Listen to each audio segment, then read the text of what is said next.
My name is Chris Claremont. You're watching Omni X-Men. What is up, gang? Justin here, aka No Good Comics, and welcome back to the channel. Yes, that's right. That was Chris Claremont, and you are watching Omni X-Men. We are breaking down some more of our New Mutants edition for this season 5 now. Yeah, it's been a wild ride so far. But of course, got to bring on my co-host, my good friend John from John's Comics for Kids. John. Oh, whoa! He did it. Oh, all right, boy. Scratch the show. Scratch Lego the show. building. We're doing a Lego build. So all Legos from here on out. Where are my things? Where are my things? I got things. There we go. Ready. I got it behind me. Still in a box. That's Shout out to Christina Payne helping me find a 25% off for that dang bad boy. Nice. Saved me some money enough to buy another Lego set. That is a chunk that you saved there because that's an expensive set. So it covered another Lego, a whole other Lego set.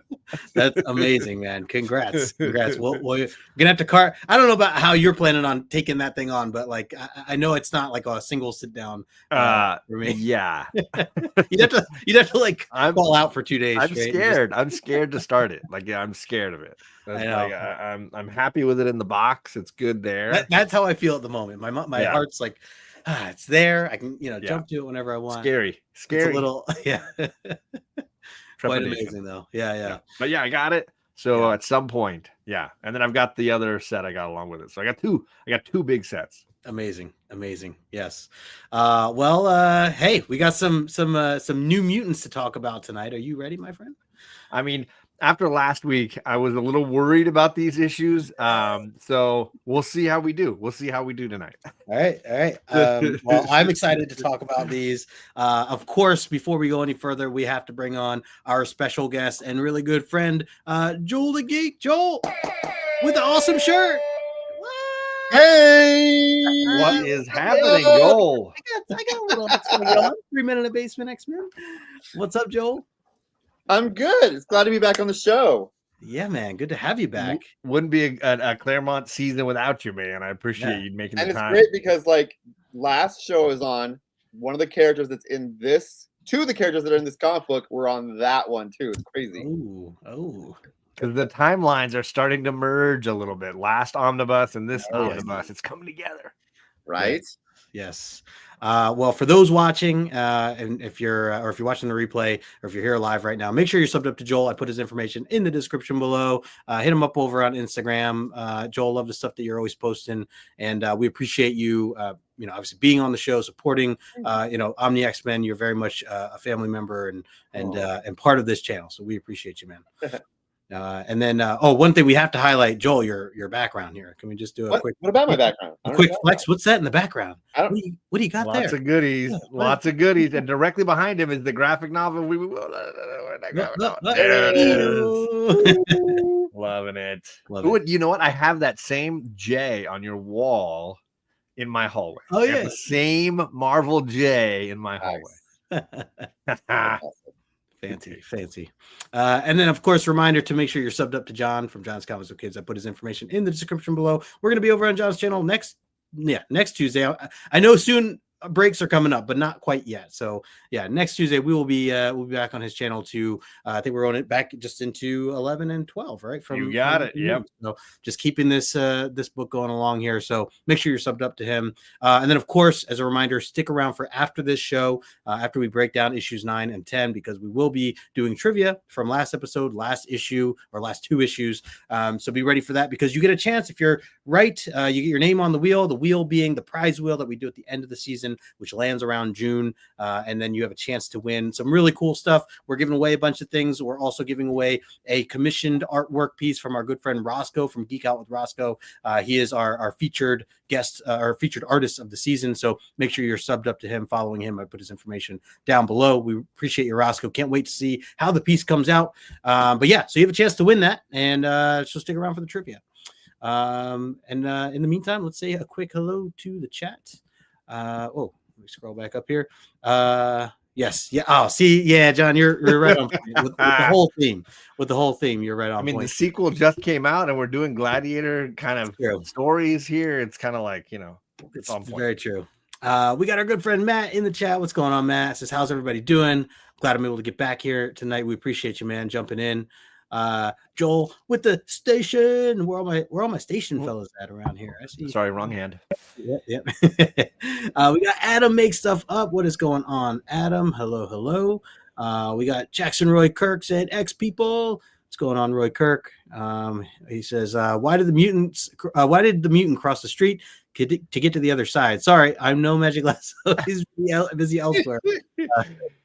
Fair. Yeah, last was on Gary B's show tonight. So if you missed it, you can get some great Wonder Woman chat over there on the replay later. Yeah. And Roy Kirk, I applaud your efforts. I'm close enough, we'll take it. Candice Barbosa in the chat. What's going on, Candice? Hello. We got my man from Beantown, Ben. What is going on, Ben? Good to see you as well. Let's see, everybody saying hi to each other. We got Stevie, my man, Common Comics in the chat. Happy Thanksgiving, yes, and happy Thanksgiving to all of you. Appreciate a lot of eating going on here in the next couple of days, so be ready. I'll be sleeping. I think I got everybody at the moment. So without further ado, smash the like button. And John, I'm going to pass it to you to throw some questions our way. Let's get to know Joel a little bit here and his New Mutants knowledge or New Mutants appreciation. Do you have a favorite New Mutant, a member who's been on New Mutant at one point or another? Is there somebody that's a number one? I think my favorite is Danny Moonstar. Yes. It's a very good pick. I am with you there, man. I am with you. Now, the first run, a lot of great characters appearing, but really the spec nerds are Cable v Deadpool. Do you have a preference, Cable or Deadpool? No, neither. You were like, pass. Get these guys out. These are the clowns of the New Mutants. I mean, I started reading the New Mutants just after the right at the beginning of Fall of Mutants, and then ending with when they ended with issue 1000 or 100,000. Yeah. Woo! But yeah, I was sort of sad that they changed and became another team. But everything, you can't escape change in life. But those two, they're not my favorites. Sure. I mean, they're very much more in the X-Force world than they are in the New Mutants world. The very end of the New Mutants world, right? But and then there's that whole you could do like an hour show about Cable's life. It's true. I was curious. You're a cosplayer. You know a lot of great cosplayers.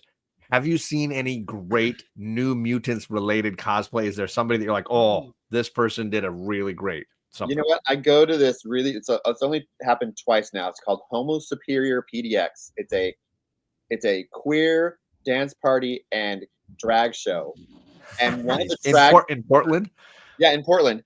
And one of the drag performers this year, she came out on stage as Karma and had her backup dancers all as the New Mutants. And she blew the whole thing away. I love it. It awesome. I'm getting goosebumps talking about it. I can't remember the drag performer's name. If I can remember it, I will put it somewhere in the chat or something. Let you guys know. Yes. That sounds incredible. That's awesome. And if you can get to Portland and go to Homo Superior this year, I don't know how I'm. Yeah. So is that it's yearly annual event? It's like a once a year event. What time of year? I can't remember when it happened. I think it was April or May. Okay. So nice. Right before the summer. Instagram, I will be promoting. Sounds incredible. Nice. Yes, I will be watching for that. Yeah, I remember. I think you posting video of going, and I was like, oh my gosh, this looks incredible. Yeah, I was so busy watching her performance, I forgot to record it. But it was just everyone. I was gonna ask if you took pictures or anything. Yeah. She did like drops. She did throws in the air. It was and they were all the New Mutants, and it was great. Amazing. That's when you know it's done right. When you don't even remember to take a picture. I thought of that question because one of the members of the ex-wife podcast, it's I think Alicia Wilder. Yes, Alicia. Yeah, she does an incredible Kitty Pryde, like basically this comic cover right here, where she's going through the wall of the cover. Yeah, she's amazing. She's done this version of Kitty Pryde too. Yes. Her magic. Oh yeah. It's all incredible. Incredible. Even John, your shirt. Well, that's one of their shirts too, right? And she did the Professor's Xavier's a Jerk one of Kitty too, which like she did the turn with the word bubble, right? Yeah. So good. Really well done. Awesome. Quick hello in the chat. We got my man Rod the Rican. What's going on, Rod? And we got Brian LCS saying, "Hey y'all, what's going on, Brian?" The B. See you guys. Sorry, go on, John. Any other questions there? I mean, I'm gonna assume I know the answer to this one, but there are two iconic artists who came out of this original run. We got Bill Sienkiewicz and we got Rob Liefeld. The question isn't who's your favorite, because I think that's going to be a fairly easy answer. The question is, who do you think is most closely connected to New Mutants for you? For me, it's Sienkiewicz. Nice. Okay. Yeah. Just I have like some of the covers I have and some of the comic books I have that he did are just phenomenal work. I would love to have like either an original from one of the pages he originally did or just a poster that he makes, a print. Yes. I would love to meet him and have him sign stuff, but just to talk to him and bow down to him because work is phenomenal. He's an icon. He's an absolute icon. I can't wait to get to his work in this stuff. We're moving quickly. We're moving quickly. We are. First or second comic book that I ever bought was a New Mutants comic book, and it was him. Ooh, you're starting strong, Joel. It was a way. I was trying to figure out if I wanted to show that today, and I really, really, really wish I pulled it to show it to you guys. No, you're good. Don't worry about it.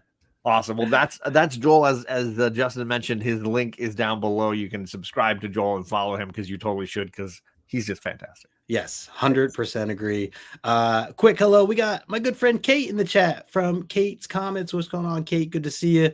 Kate hosts a bunch of really, really great comic book sales over on Instagram with her whole crew. If you guys ever get a chance to check out, it's Comics Underground is the handle, and it's a whole crew of them. Kate is one of the hosts there, and she's also just an awesome comic book person. She knows her books, she knows her stuff, and just quick shout out. So Kate, we appreciate you swinging by here.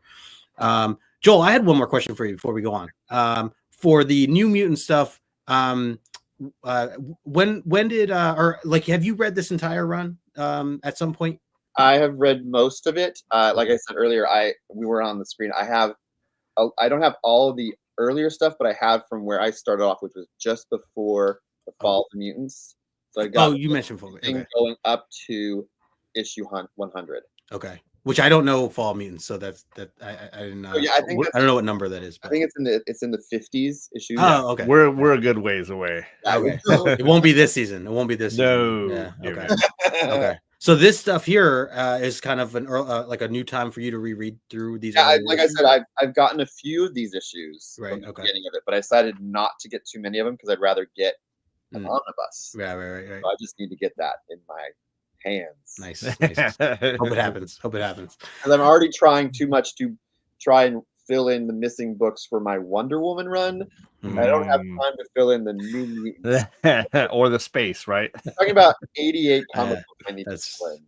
Wow. So so I had to make choices. I had to make sacrifices. I get it.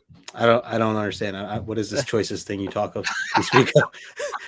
Says the guy with the comics and the Lego and the anime and the manga and I was filming if my computer was in the room where my comic books were, you would see a very large amount of short boxes I have. 5,000 comic books. So. Yeah. Oh my goodness. You gotta choose your battles. I get it. Awesome stuff. All right, well, let's get into the books here. So tonight we are talking New Mutants issues 9 and 10, and we definitely get some Gladiator vibes, John, as you mentioned before, with these. So let's talk about the covers first. 9 and 10, both by Bob McLeod, artwork being done by them. John, I'll pass it to you first. What are your initial thoughts here on each of these covers? I mean, they made me trepidatious about reading these issues. They're very 80s kind of. They're not like eye-catching, like exciting covers. I like seeing Cannonball zooming. That's always entertaining. And sunspotting is great. But they're just not. I mean, they just seem like what if comics. Like they're all of a sudden in the Gladiator arena long ago. Like the whole thing just seems a little ridiculous and made me worry that it's like an early episode of Star Trek where they're like in the old cowboy days and you got to dress like a cowboy, Captain Kirk. And so I was a little, it made me nervous after the last two issues, which I was really harsh on. I was really concerned. Fair. It's understandable. I don't blame you. These are definitely, and we're getting this a lot, right? Where we're getting like the covers kind of say one thing and it jumps into, I just keep thinking of the Axe issue and how we were just had this devastating explosion the issue before. And now we're like, in in Rio partying it up, and and there's different characters involved and all this stuff. So and the Hellfire Club is there. they made, like, what is happening? yeah. So things definitely kind of jump, dramatically. But no, those are fair points. Joel, what about you? What were your initial thoughts here of these? Well, number 9 looks like it's one of those issues where you think there would be some like talk bubbles. You know how they have the right. You were supposed to have like Rain saying, "Oh no, they're fighting each other," and then Danny like, "Make them stop!" Like that was supposed to be on the cover, but then they said, let's just take the dialogue off the cover, because it's in that era where they were like getting away from doing those kind of things, but they could still happen. Oh yeah. So it feels like there's something missing, but I like it because like John said, you're seeing at least 2 of the characters or 3 of the characters using their powers. So it'll entice you in to go, oh, what's that guy doing? Why is he flying like that? And the other guy's completely like encased in like a blackness. So I think they're pretty interesting. But it's 80s, the 80s. Yeah. I think that's fair. I like the whole Rome theme, just in general. I do agree that these seem to jump compared to where we were. But just as like a standalone, I think 9 for me is more of my favorite of the 2. I definitely like both. 9, I love the story of it right off the bat, of just seeing what looks to be Caesar with his thumb down and the girls like trying to say, argue it basically. And all this is like, you're questioning like how did the girls get up there to try to stop Caesar, and why are the other 2 fighting each other in, down on the ground, as the main event? Like all these like kind of questions pop up. So for me, this cover does what I think it's supposed to do as far as like getting my attention, making me want to read into it a little bit more. So I just noticed too, the corner box art, we get Shan in one and then Gone in the other. So the corner box art, we're seeing her transitioning away from being included there. Wow. You're right. Oh, I just spotted that. That's pretty. Yeah, that's a big change for one to the other. Yeah. And kind of sad. In memoriam. Yeah. Adam says, "Oh no, we're surrounded by hostile aliens. Be ashamed if something happened to be nice. Be ashamed if something happened to be nice. New jacket. To my nice new jacket. To my nice new jacket." Yeah, that's very true. Let's see. Yeah, poor Shan. Yeah. The other thing too, I'm trying to think of the movie this reminds me of. Maybe History of the World Part 2 or one of the ones. Like it gives me Bill and Ted vibes as far as like the weird type, like what are they doing here? No, but the issue 2 reminds me of when he's like, all right, we have to run, we have to like, we have to escape the city, and he's like, how? The streets are crawling with Romans, and they flash over to the streets, and there's like Roman guys literally crawling over there. Oh my gosh. I think it's Life of Brian. That's that's a Monty Python. Yeah. Gets me every time. All right, let's keep this going here. So we lead off with this amazing spread page along with a splash page. So we kind of get the best of both worlds when you first open up this book. At least for I know we always talk about these amazing spread pages that kind of come along. Shout out to Sal Buscema. He is the main penciler in these issues. Tom Mandrake listed here as the finisher, which I've always wondered Tom Mandrake's like artwork. I've actually seen him at Comic Cons before, and earlier when I was first getting into comics and didn't really like know what he did or whatever. So I feel like this might be the first work that I've seen his name on that I've been like diving into. But nonetheless, I think Sal Buscema doing a great job as the artist for these. But yeah, so we get the arena, which we last left off as the kids are taken over by these what look to be these Roman soldiers after being where are they, in Rio or they're in the Amazon, in the Amazon, in Brazil, and trying to find Roberto's mother. She was they don't know if she's where she is, if she's dead or whatever, and they were trying to rescue this one girl who happens to now be completely someone else that they didn't know. Her face paint came off or whatever the case may be. And we're learning a little bit more about who this person is. She's currently being held there by Sam as the rest of them march forward. And then of course we don't quite, Roberto wants to take him on. He wants to fight him and just move on, try to find his mom and figure things out. But they're clearly outmatched, outnumbered, not knowing where they are as well. And I think that Danny has kind of highlighted that this is not, we're not as powered up as we once were. We need time to like rest and get back to full health. Meanwhile, the girl wakes up, which I forget. Do we know her name? Amara. Oh yeah, Amara was mentioned at the end. Yeah. So Amara wakes up, or it seems like she was knocked out and then wakes up in Sam's arms, and Sam kind of calls it out saying, hey, were you playing possum? What's going on? And she goes, yeah, no, please. They mistaken me for one of your party. If you betray me, I'm doomed. So she doesn't want them to say anything. And these Roman guards just think that she's part of this group, when really she was a disguise from last issue. So a lot kind of going on just to kick it off. But John, I'll start with you. What are your thoughts here on these initial pages? The artwork is wonderful. I love the splash page with their like coming through the tunnel, which is nice because unlike the previous 2 issues where we skipped a huge chunk in between issues, this feels like it is right where we left off. And I'm like, okay, good. Stay with one plot line at a time here, Chris. Don't get me too jumbled in this world. The splash page or the spread page reveal of the mountains and the layout of the new Rome city, really fantastic. And then lots of great facial expressions, lots of dynamic sort of emotional expressions going on. So the artwork, the detail work, the color work, super strong here. And I was really happy to see that. And then, yeah, character work. I think every one of them is being true to that character, the elements that we've set up so far. So there's lots of good little like reactions that are true to each one of them that I saw. This was a great start. I was feeling so much better diving into this and being like, okay, I'm with you. I'm with you back. We're here. Let's go. Fair. Yeah, absolutely.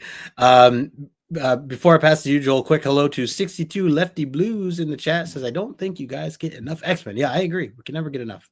Candace agreeing about cover 9 is better as well. Definitely think that we could have done more with the covers. Yeah, fair. That's fair.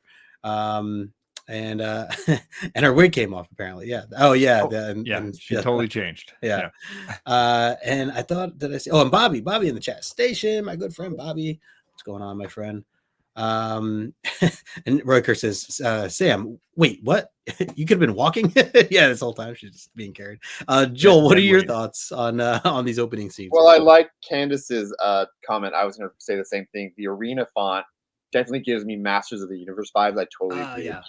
The way they decided to do the font there is just crazy funny how it's so different than everything else. I like the colorist. I was trying to figure out if it was the same colorist as issue 10. I don't have issue 9 with me here. But I like the way the colorist colored these panels. I just love especially the one with New Rome where you've got them in the shadow and just how there's all those shadows and negative space that they framed it with was really great. I'm a sucker for showing cities and maps and stuff. So seeing the city was great. It made me wish I still had the if I had gotten a copy of the Marvel's a Guide to the Marvel Universe and had the Nova Roma in it just to show a map of Nova Roma, because I'm wondering if they ever did that, because they usually do that with cities that appear in the comic books. They'll like make a full-on map. That's interesting. For that.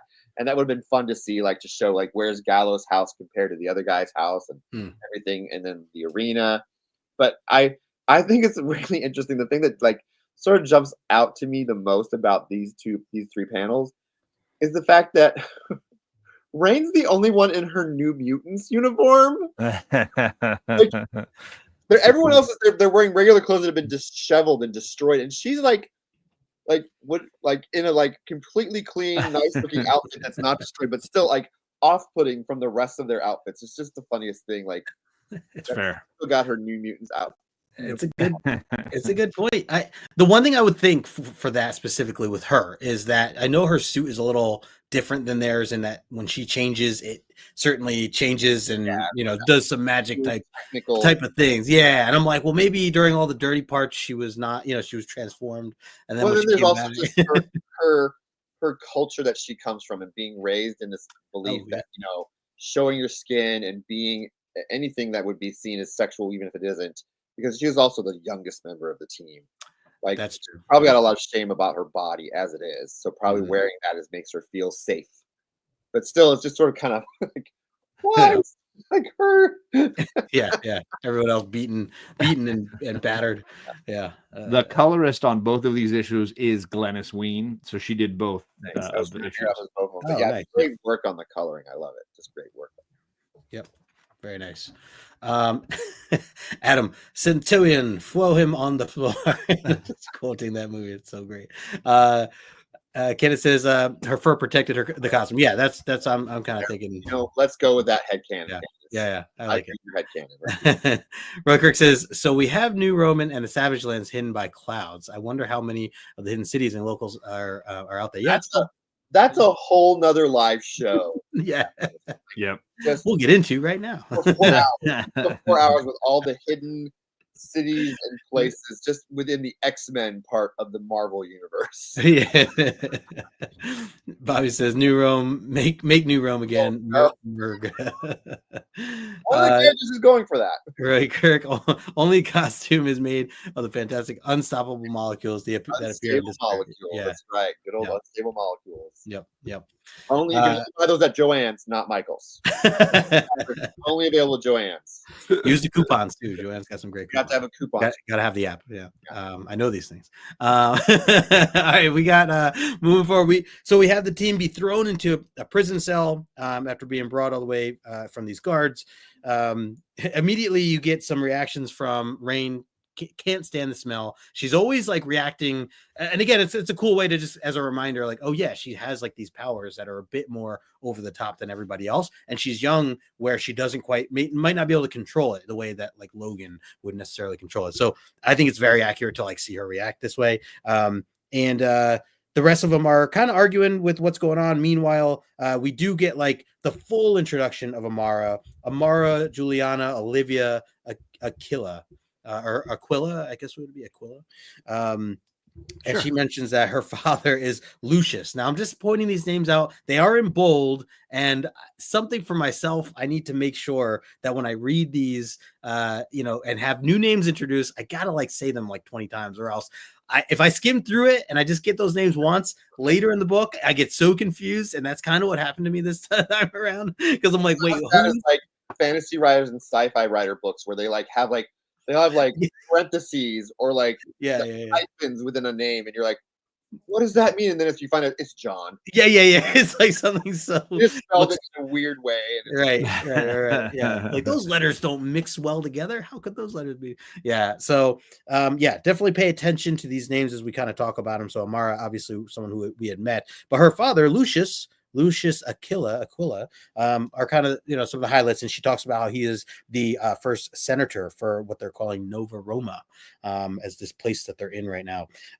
So the rest of the team is definitely questioning some things, because she seems like she's been hiding certain details based on the fact that the last they found her, she was dressed up in like the natives' clothing and hiding herself, pretending not to speak English. So all these things are obviously very shady as they first got to meet her, and now that they see her true self, even her pretending to be knocked out and then her like waking up in Sam's arms, like a lot of things that are like red flags as far as like questioning what she's up to and what her deal is. So rightfully so. Pretty much everybody else is against it. They're like, I don't trust her. Don't listen to a word she says, except Sam. He's the only one that's like, kind of defending her and questioning, like, hold on, like, let's get the full story. And she does explain a little bit, basically that her people, that when they first came here, and again, we're learning this whole Nova Roma background. We don't know much about it, this hidden state or this hidden city. But that, she mentions that they have come from like the descendants of the Incas, who have fled from centuries ago. So there's all stuff that takes place long ago, that were conquered. Nova Roma, it's a republic, but the Incas were the absolute monarchies that she lists here, and basically are all in one now. But her father stands for a very particular side of things, and there's some other people in the Senate that we'll get to know a little bit more of here in a little bit. But meanwhile, as they're arguing, Danny loses a little bit of control and starts to use her abilities on her. And as you can see in this middle page or middle panel here, as she's being thrown into the fire, and we don't know what that is. We're just wondering what that is. She didn't even mean to. Danny like backs down. She apologizes, and she's in the Amara's in the corner. Sam, meanwhile, is like yelling at her, like, "What's your problem? Why would you do that to her?" And then they're like, all right, well, we gotta get out of here. Sam goes to do his thing. Roberto goes, hold on, dude, you'll take that whole building down if you just go shooting through walls again. So he goes and explodes one of the doorways, but they all get shot by darts, which look like they pass out immediately from whatever they're some sort of drug on these darts. So yeah, a lot going on in these pages, but John, I'll start with you first. What are your thoughts here going into this, learning a little bit more about who Amara really is and her background? Yeah, it's funny because having read these out of order, right, we came across Magma Amara in Uncanny X-Men. We saw some of her backstory. We even dealt with Selene, who we can kind of see there in pink as this evil witch. So it's funny to see this like in like reverse engineered in some ways, where we're now getting to see like her first appearances and her untrust, like the distrust that she has for the New Mutants characters. The Sam and Roberto back and forth is very entertaining. They're both very much like leaders. They both want to be making the big decisions, but they both are inexperienced and as a result make a lot of, rash judgments and rash decisions. I think it fits all of their personalities. Honestly, to Joel's comment earlier, probably just put Danny in charge. You probably all get a little further in some of these missions, but I was very entertained for sure. Yeah. And Magic Lasso is here. Lasso. What's going on, Ryan? Wait, so does that mean that he's live right now and in this chat, or is he wrapped up? I think he's done over there. He's just come back over. I was like, wow, man, you're still dedicated to being live and jumping in. Right. Joel, what about you? What are your thoughts here on some of the pages we just gone through? It's interesting to read this because I was reading the New Mutants when they were older and they developed their powers and they knew their powers. So to see Danny not have like full control of her powers and to see her struggling with her powers, and the fact that like Roberto and Sam both have really good, like semi good control of their abilities, yet Danny hasn't really like been able to focus and learn how to like control it yet. And so she's trying her best to do that. And it's interesting because this was I remember reading that this was a point where they hadn't really picked a leader. And so there were co-leaders and those co-leaders were changing a bit. And so like later on in the next book, I know they do talk a little bit about like Roberto realizing like, oh, I am definitely not leader material because I'm too hot-headed. And the fact that these two boys are just very like hot-headed, masculine, trying to figure out their masculinity to the point of like fighting about who's in charge because they think they have to be in charge because they're male. I'm more alpha. Right? So yeah. And then I think it's interesting because I knew Amara where she was fully fleshed out, and then they did this whole retcon of Nova Roma and her, which I hated. So it's interesting to see that before it occurred and where the idea came from about this mysterious group of Romans that came to this land and then found the Incans being like under the thumb of a monarch and then taking and saving them from that and then making a new culture that's sort of integrated the Mayan or the Incan and the Roman culture. So it was interesting to see this. Yeah. And this was all, I mean, completely new to me as far as the location and what kind of comes with. So interesting to hear that as you reference that, it's going to be referenced more down the road is interesting. And Adam here highlighted earlier, he said the handbook to the Marvel Universe 1985 doesn't have Nova Roma in it. Just looked it up. Yeah. Good deal. Thanks, Adam. Let me make sure I didn't skip anything here. Oh, Mad Spidey in the chat. What's going on? Hello. Thanks for jumping in. All right, let's keep it going here. So, we get this all made me think of like Game of Thrones kind of vibes. Seeing these guys in their robes and in the tubs, being pampered and whatnot, and then scheming, right? The entire time there's just like, scheming and people BSing each other and pretending to be friendly and really they hate each other. It's Game of Thrones in a nutshell. Yeah. So we get Aquila, who we had met, Amara had talked about. He's the heavier guy that's on his stomach getting a back massage. And then meanwhile, we get introduced to the other gentleman here who is, I don't see his name here. I just had it. Lucius. They had the full name somewhere. Lord Gallio. Lord Gallio. Gallio. Gallio. Yes, yeah. So for those, not keeping score, it's Gallio, and then you have Aquila. So those are the two names there. And he's related to Amara Aquila. and Mom, then dad of Amara. Yeah. Yeah, and then Galileo is Galileo the new guy is the current head of state or whatever for New Rome. yes, Or he wants to be. So they're both like right. senators. They're up there senatorially wise, but he Right. wants. Well, we'll get into that in the next issue. But they're a bit more considered equal. It seems like some have certain jobs versus the other, and you hear some of that in these first couple of panels, where there's a lot of sarcasm that goes on. Basically, they're talking about these these kids that they found that are their prisoners. No one is really supposed to know, but Aquila found out. Of course, Galileo is like, oh, clever that you have your people that find these things out for you.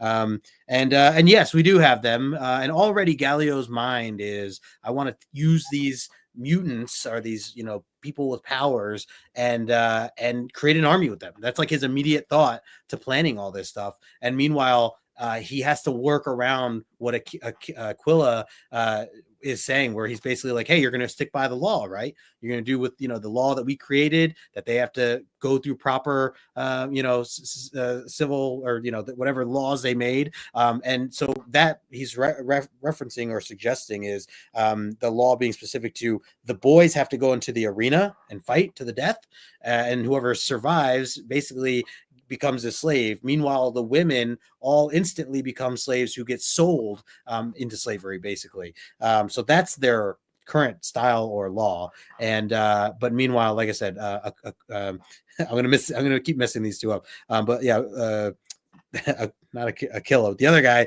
basically wants to use them as an army. So and guys, feel free to correct me if I'm swapping these at any given point. And again, this is where I kind of get got thrown off. But as we move on, we get to see the truth of what God, not Aquila. What's the other guy's name? Galileo.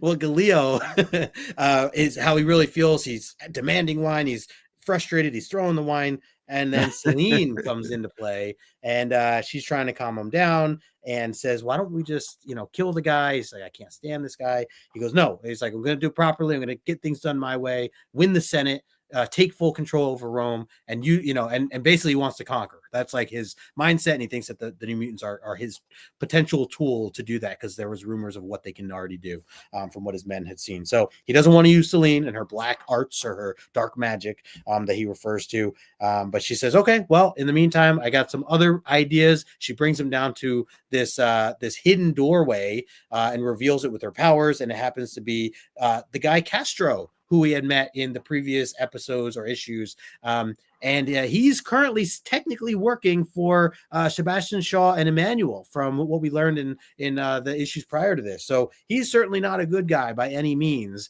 And yet now he's being captured, and he's trying to work a deal to get out. And he says, hey, the people who employ me, they might have some interest in what you're trying to do, and maybe there's some room there for we could work together and do some trade with the outside world to your world. And they instantly get some ideas of their own, Celine and Galileo. So they take it from there. But from that point on, we do get a flash forward to seeing where the girls are, where they're hanging out in what they call the House of Women, adjacent from the Julian Circus, I guess where they were, where female slaves are housed before they're sold. Basically, they're getting cleaned up, showered, and everything else. And in this moment, they also get drugged.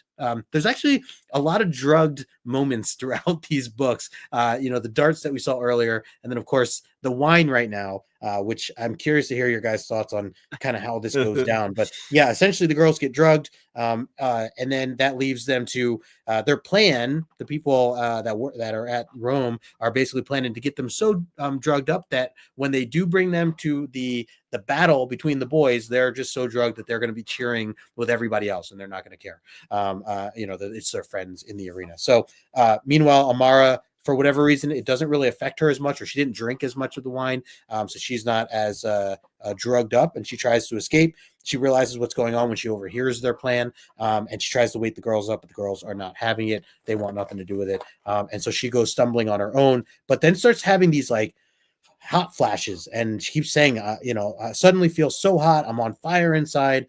It's been happening on and off, and this time she actually like almost passes out, falls to the wall, side, and then gets greeted by Celine, who's in the bottom right-hand corner of the page there. So yeah, a lot of wicked stuff, some beautiful artwork too. Joel, I'm going to start with you first. A lot happening here, but what are your thoughts on these Roman characters? Especially these two that I keep screwing the names up on, going back and forth, and then what are your thoughts on kind of the whole theme that they have of the slavery and the process? Yeah, it's interesting because it goes back to some of that Roman Empire way of doing things, about enslaving people and having them do things to gain citizenship, and what would happen to them, and the foreshadowing of what would happen to the girls in a slave state. Yes. So, and it was interesting to see. But yeah, getting the names correct, it was kind of hard at first, because I thought, oh, the blonde hair guy must be the father, because he's blonde. Right. Yes.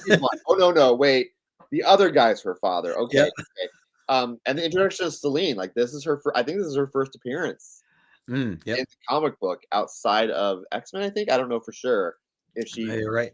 I think it's her first appearance. Yeah. Yeah, and just seeing that. But again, the person who did the coloring, fantastic job. All the shadow work as well. Like the two entrance points where you have like Lucius or Gallo coming home, and it's all in shadow, and then you see Celine coming out of the into the doorway, all in shadow, and just getting more of that idea of what Amara's life is like and where she's from, and understanding what's occurring, and trying to help these new friends that she's made, and them not really getting it and being so overwhelmed.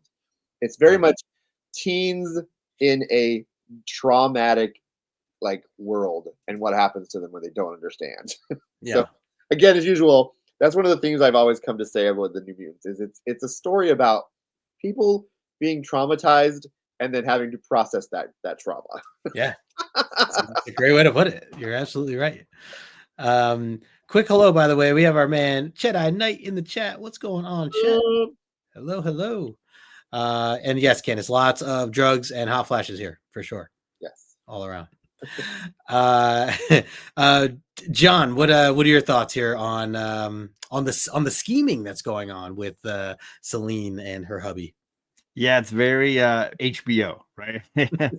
You want to call it Rome, you want to call it it's just Game called of Max. Thrones. It's just Max. Yeah, right? it's Max now. Yeah. Get with it. Yeah, it gave me those vibes for sure. And I was in for it. Like it worked for me. I do totally agree that Amara's dad should have matching hair color at the minimum. Right? Like it's a major flaw that's causing more confusion and is needless. It's needless. Like, why? Yeah. So that's frustrating to me. But other than that, I was in for it and entertained by it.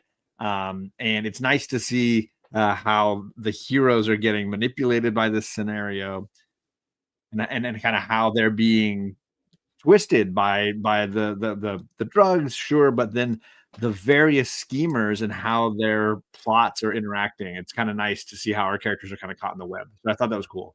Yep, absolutely. And what did you think? Like, I was questioning the drinking thing. Like the girls just started drinking, but Amara, she just said, "Don't drink too much of the wine. Or don't drink too much. The wine's drugged." Wouldn't you not want to drink any if it's drugged? And wouldn't she just like want to like hit it out of their hands, or at least just drink a little, girls? Just a little. Yeah, she's like, "How you have a little fun." You wouldn't have it any other way, like. Yeah. I was just like, well, shouldn't she like be not like just do not drink the wine, like pretend to if you want, but not like don't have just a little. I love that they're giggling, they're like hiccuping and trying to talk about those scenes. So yeah, that was fun. Quick hello to our good friend Callie. Callie Comics says #copy chat. Yes, that's right. That's how you could win some names on the board. And Ryan, yes, I agreed. #repeat Ryan. I like that one. That's a new one. I like it. I'm gonna go with it. Let's see.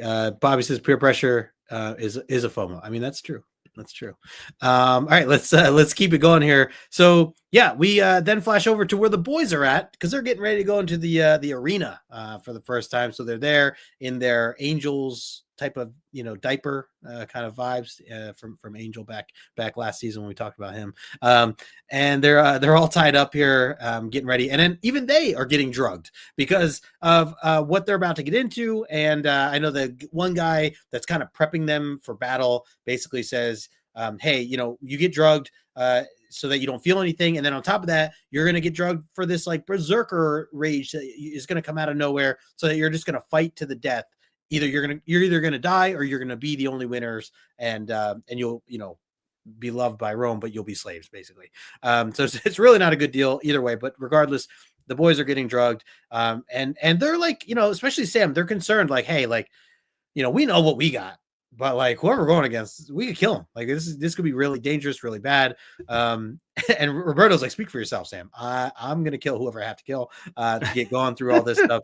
And they get pushed in, right? They get pushed in, and then the drugs start to kick in a little bit. This berserker mode, where they start to fight, just even the guys in front of them, and it's to the point where Sam is trying to talk himself into like staying calm, you know, keeping his mind clear of what he has to do. And then even that, he starts to get like thoughts of like what he, you know, who he should take out or what he should do next. And he's even arguing with himself. He says, he goes, the dummies don't realize the danger, Bobby, and I could probably flatten this place. And why not? They want us.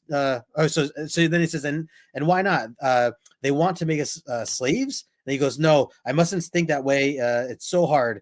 And then out of nowhere, he goes, hey, if they want a show, we'll give them a show. And it's one they'll never forget. And he goes shooting off there and crashing everything. So a lot of crazy action. And you get that really cool sequence when Bobby and Roberto and Sam clash or collide, the big boom that goes across the screen there.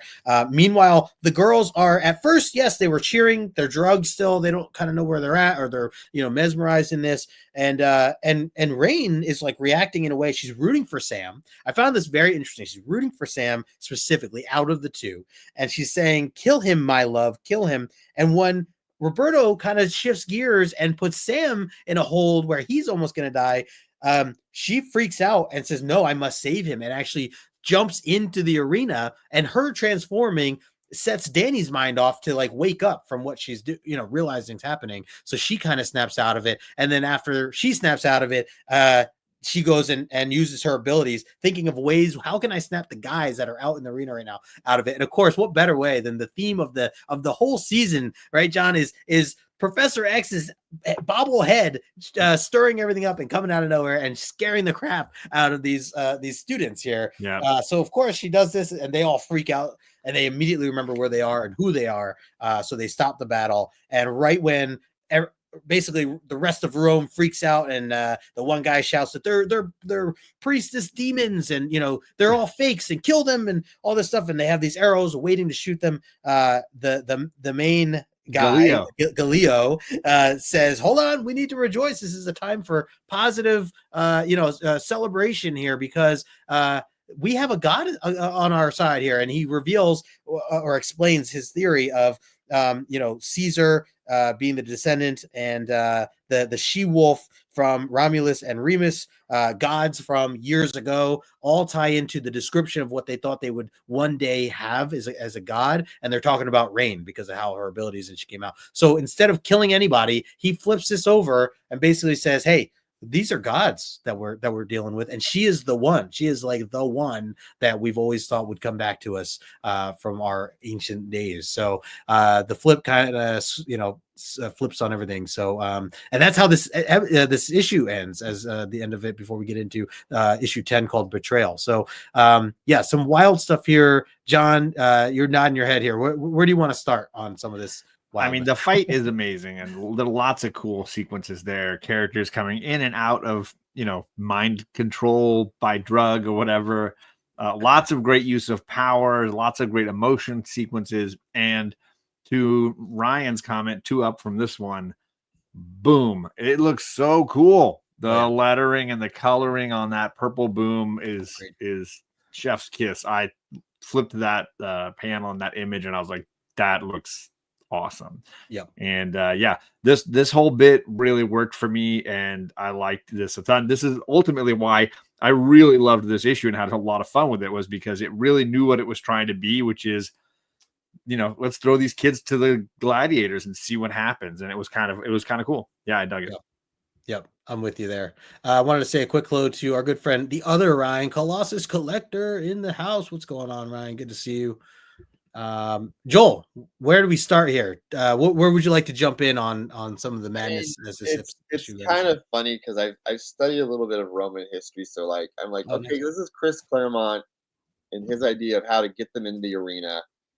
I mean, if they were really going to train them, would they just have them like hanging on the? Yeah. What?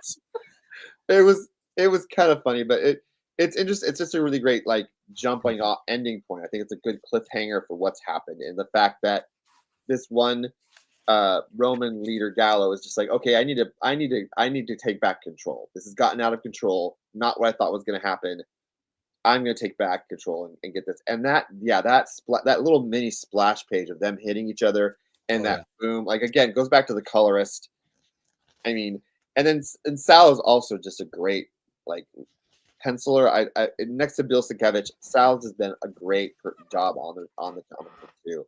I agree. So I agree with that. And then, yeah, just that dynamic we see of Rain that's always been there. This love sickness that Rain has for Sam has always been there, and how the drug is just amplified to where she's willing to actually say my love, and then like no one really says anything about that. So very teen drama, very teenager kind of thing. Like their reaction to doing things, very much teenager, like them scuffling on the arena floor, very much teenage boys fighting each other. And now the fact that in the comic books they're like the bestest of friends, have a bro and everything. So it's interesting. I like it. Nice. Yeah, to know that they went through all this from back in the day. It's interesting. What was the other item? So Galileo, has kind of flipped the script here. It was the laurel wreath of triumph is what he's holding up here as he kind of crowns her. Well, let's get into issue number 10 then, and it's called Betrayal, and we'll move into the next set of slides here. So we get another wild splash page here. Again, Sal Buscema on the penciling, Tom Mandrake doing finishing here, and Glynis Wein on coloring. And yeah, it's a party. John, we've been going back and forth on these like parties. It's a very devastating moment, a very happy moment, very devastating, very happy back and forth. Yeah. It's hard to keep up. But this is a gorgeous splash page, basically of Rain in her wolfbane setup on the chair, like a queen, like the queen that she is, right? And the rest of the crowd carrying her, throwing flowers and things of that nature. And the rest of the group is just kind of like, hey, we're just going to play along for now till we regroup, figure out what we're going to do.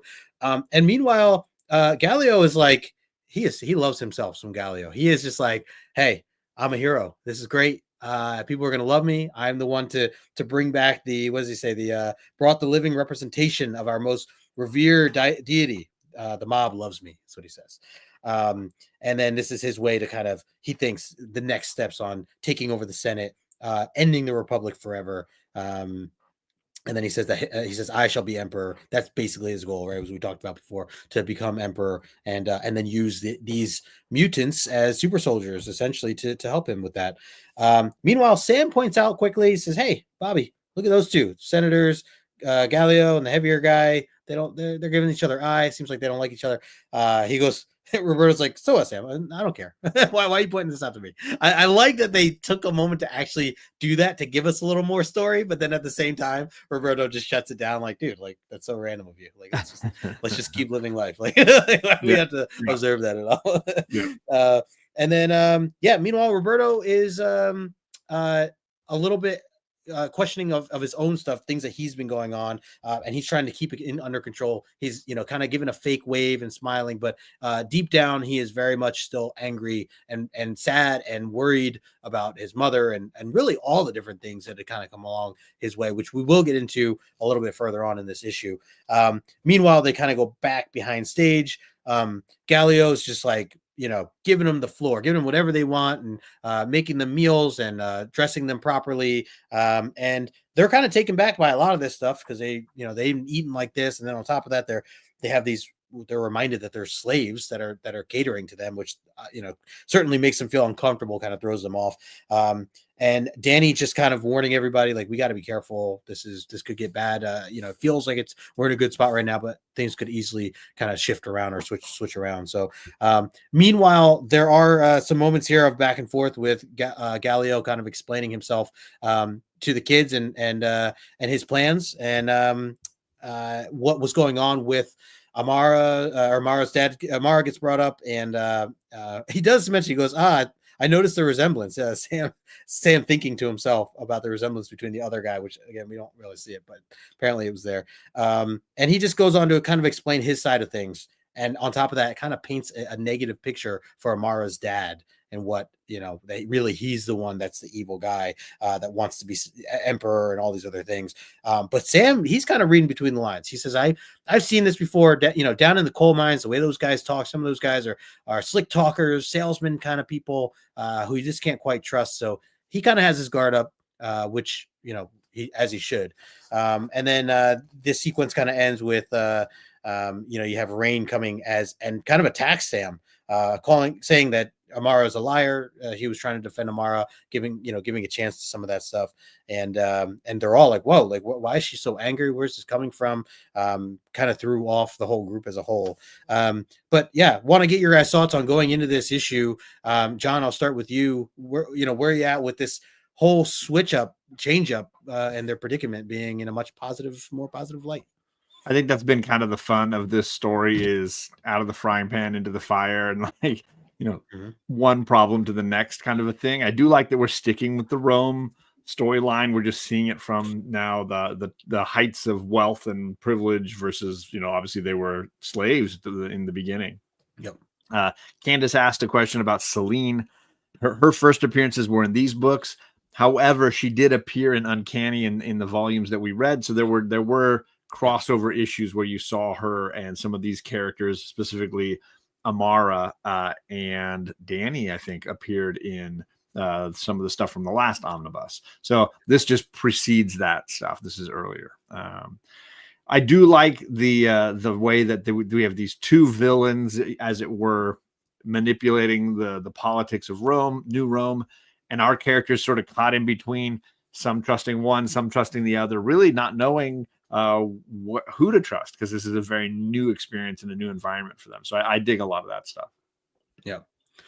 Joel, what about you? What are your thoughts here on how we open issue 10 of New Mutants? Yeah, it's a big jump. So there's this time jump of them being in the arena, all scuffled, and now they're all looking pretty and doing this wonderful thing. And Celine's sitting there like, or not Celine, but Danny's sitting there like holding on to Rain because she's worried about her. But it's just another idea of this Roman culture that's stuck in a time period that doesn't even exist anymore. And just how interesting it is that they've created this world for themselves that doesn't exist, but they still live in it. And then just the dynamic of them, the kids starting to realize there's something else more going on here than we thought. But I loved how you said like Bobby's at first is like, I don't care. I don't care. I've got too many other things in my head, like very teenager drama, high school. Like I just have so many things. I'm just it's just too much. I can't handle it. Very much high schooler age, like teenager angst. Like you're in a culture that no one knows about. Your own thought is, I'm just not being a leader I can totally be. Yeah. And then just like even Rain and Sam, and Rain's view of Sam and how she thinks of him, it's just interesting.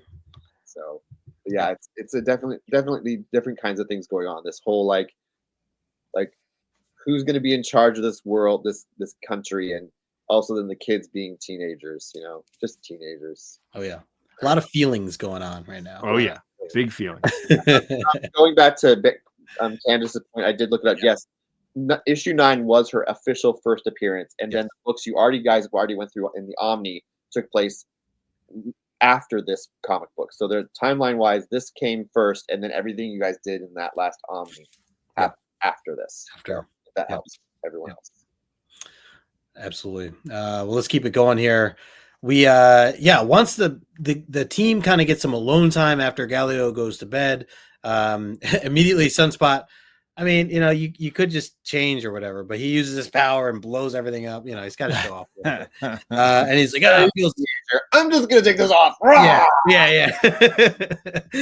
He's like, feels good to just get out of those clothes. And meanwhile, finally, Sam and Rain get to talk a little bit on the side. He's like, hey, Sam's like, what was that back there? Why'd you come at us like that?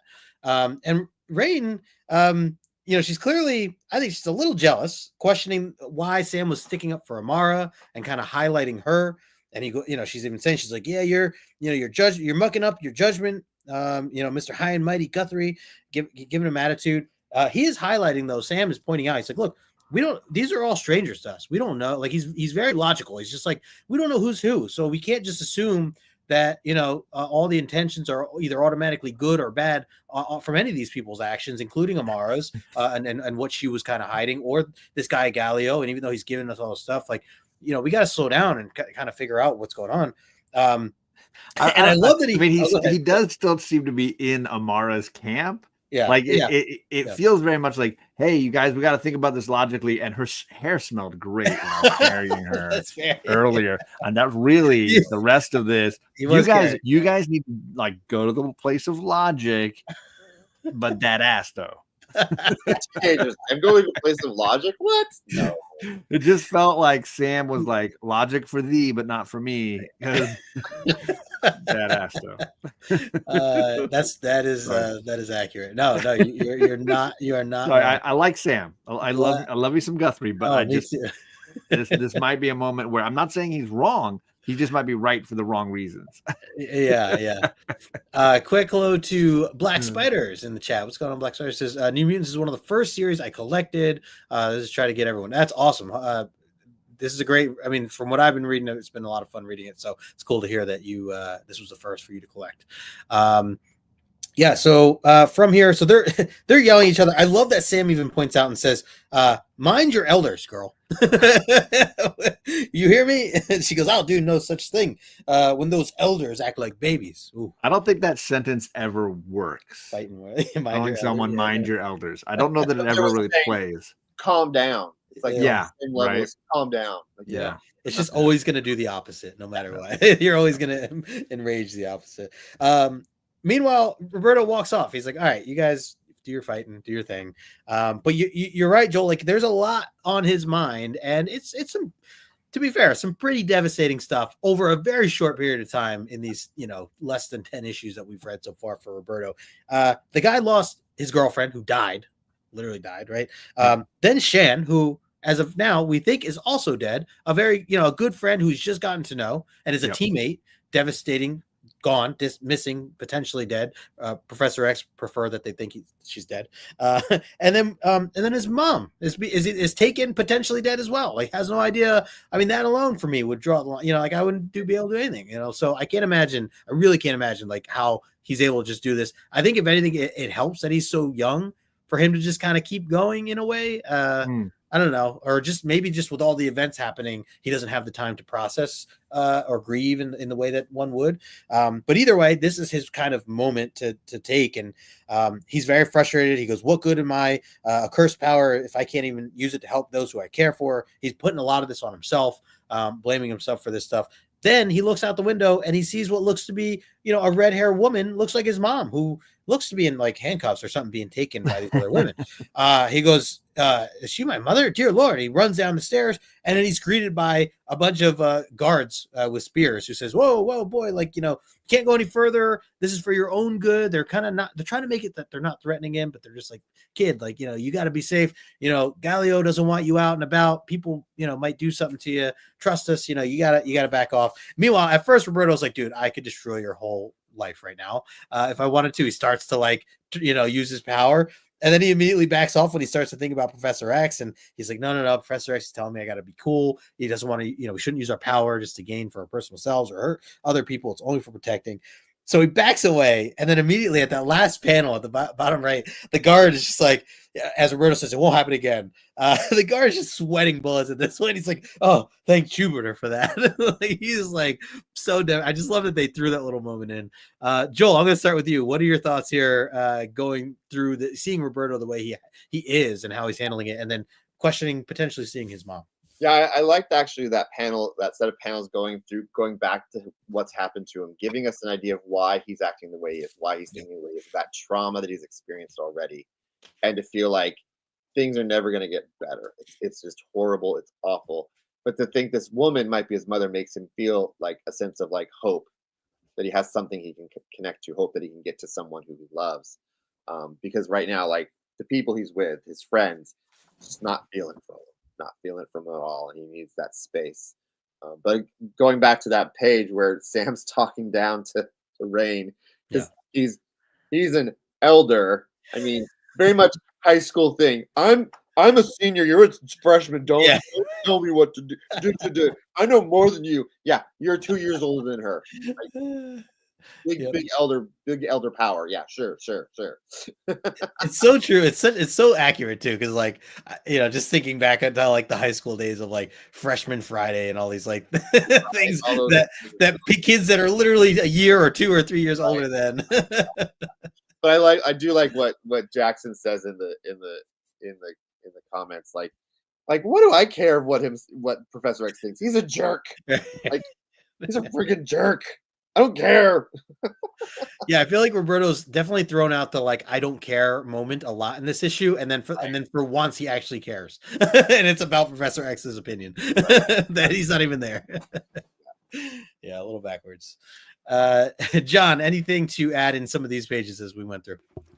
No, I think you guys definitely hit the nail on the head, and I'm surprised by Roberto's restraint to be able to be like, I'm going to bust some skulls next time.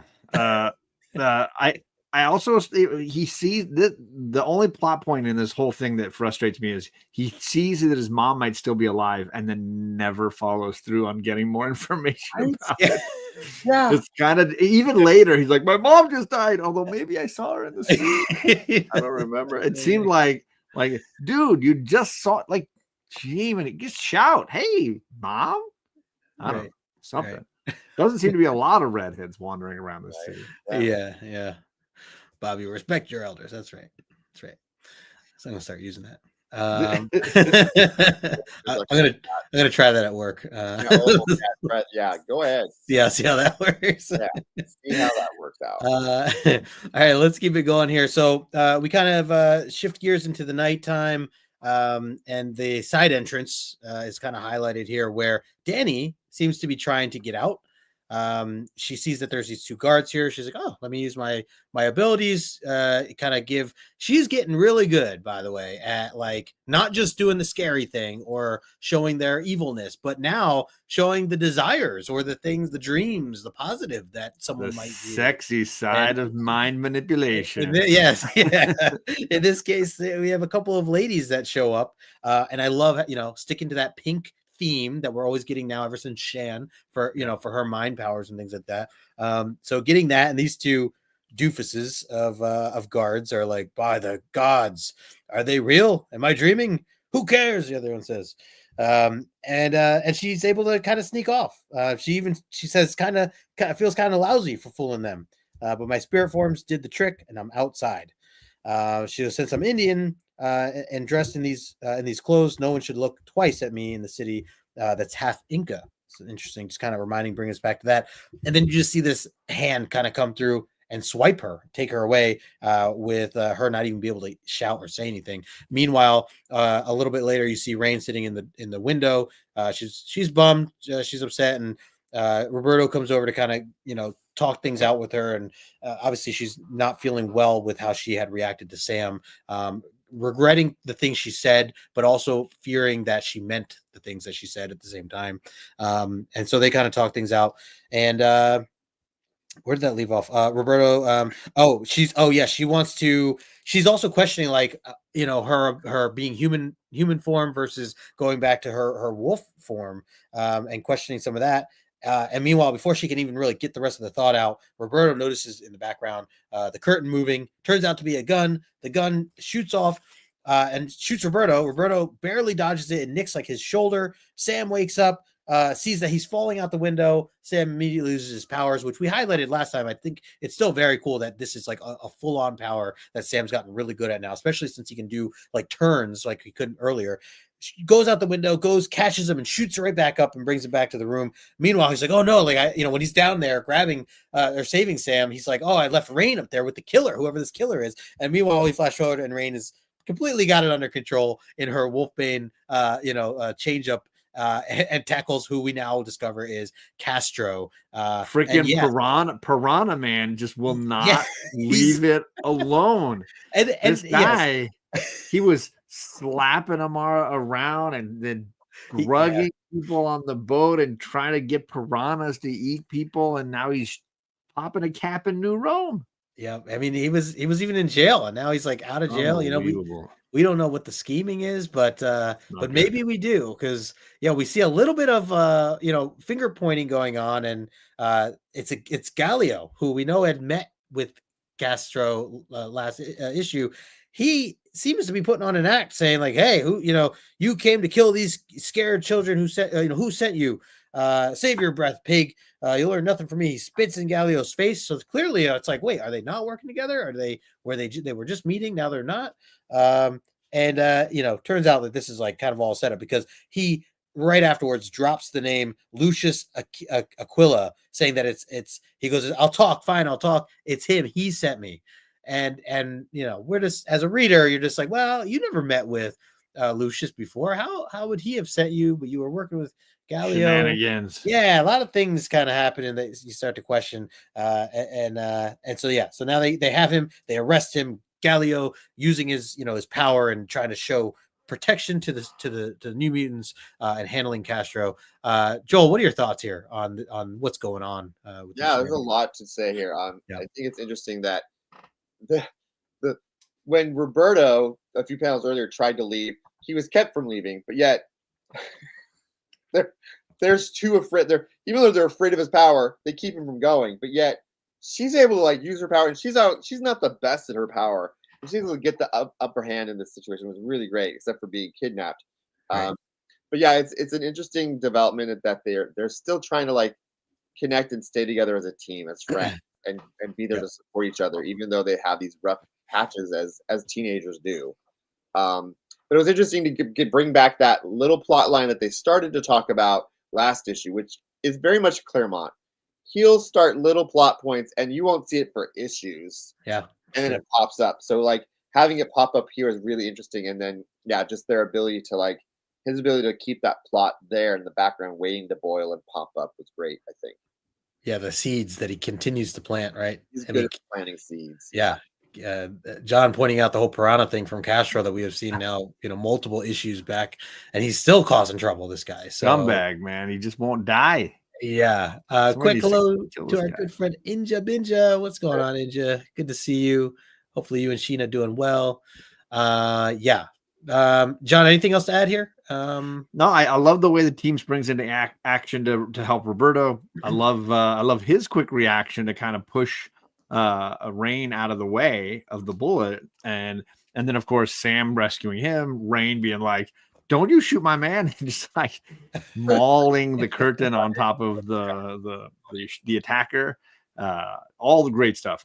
Somebody just needs to kill that guy. That's all I'm saying. Yeah, seriously. I'm done. This really bad mustachioed guy needs to go. Honestly, Emmanuel, I mean, he paid money to have this guy work for him, and he's getting his money's worth. I feel like this guy's made it through like 4 issues already. Yeah, quite a thug. So he's maybe the finest of all he's ever hired.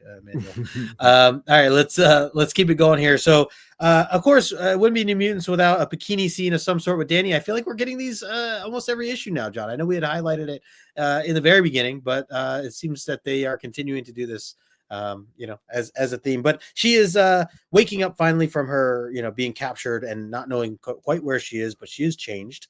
And she wakes up to see that there are two girls next to her, one being Amara, another one being someone we don't know. But they all seem to be in some sort of outfit. And she does remember, she realizes that they've been drugged. She's trying to wake Amara up, and then they get kind of followed by this big bald guy who says, answers her, says, why are we here? He says, to be sacrificed. And then he tells his men, watch the Indian brethren, at the slightest move, kill her. So clearly these guys mean business. They're walking them to what seems to be their fate. They get to the end of this long tunnel, which happens to now be this, what looks familiar, is this burning, what do you call liquid it? hot magma. Yes, that's exactly it. Yes, that'd be the perfect scene. Well, that and the fact that her it becomes Amara's superhero name. Yes. John, come on. We're a couple of pages away. I know.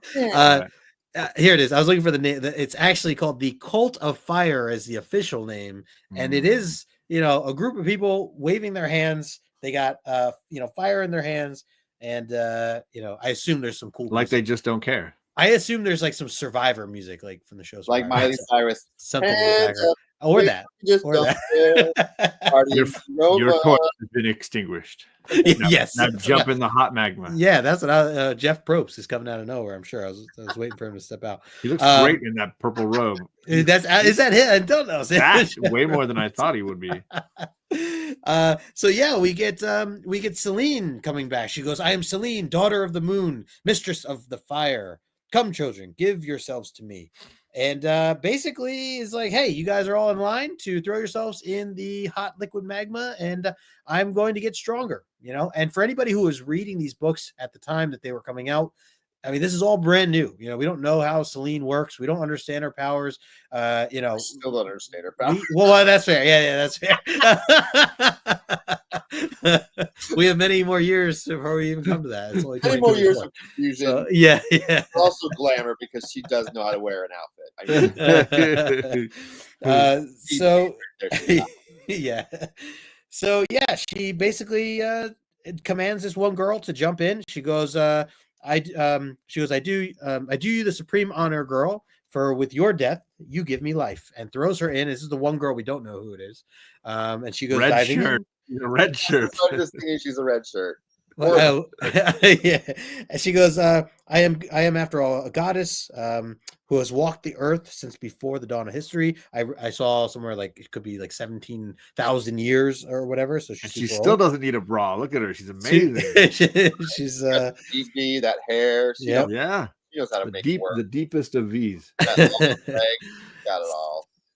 So she immediately says, who's next? And it kind of pans forward to going back to the Aquila estate, where Amara's dad is hanging out, and the guys come marching in. Did I skip the highlight of that, or did I not? No, I mean there was a little bit. The stuff with Celine. Oh yeah, just basically. There's no, not the Celine. Just I forgot. So Sam and Roberto are trying to get to this guy because they Amara's dad is about to get arrested captured because of the confession of Piranha Man.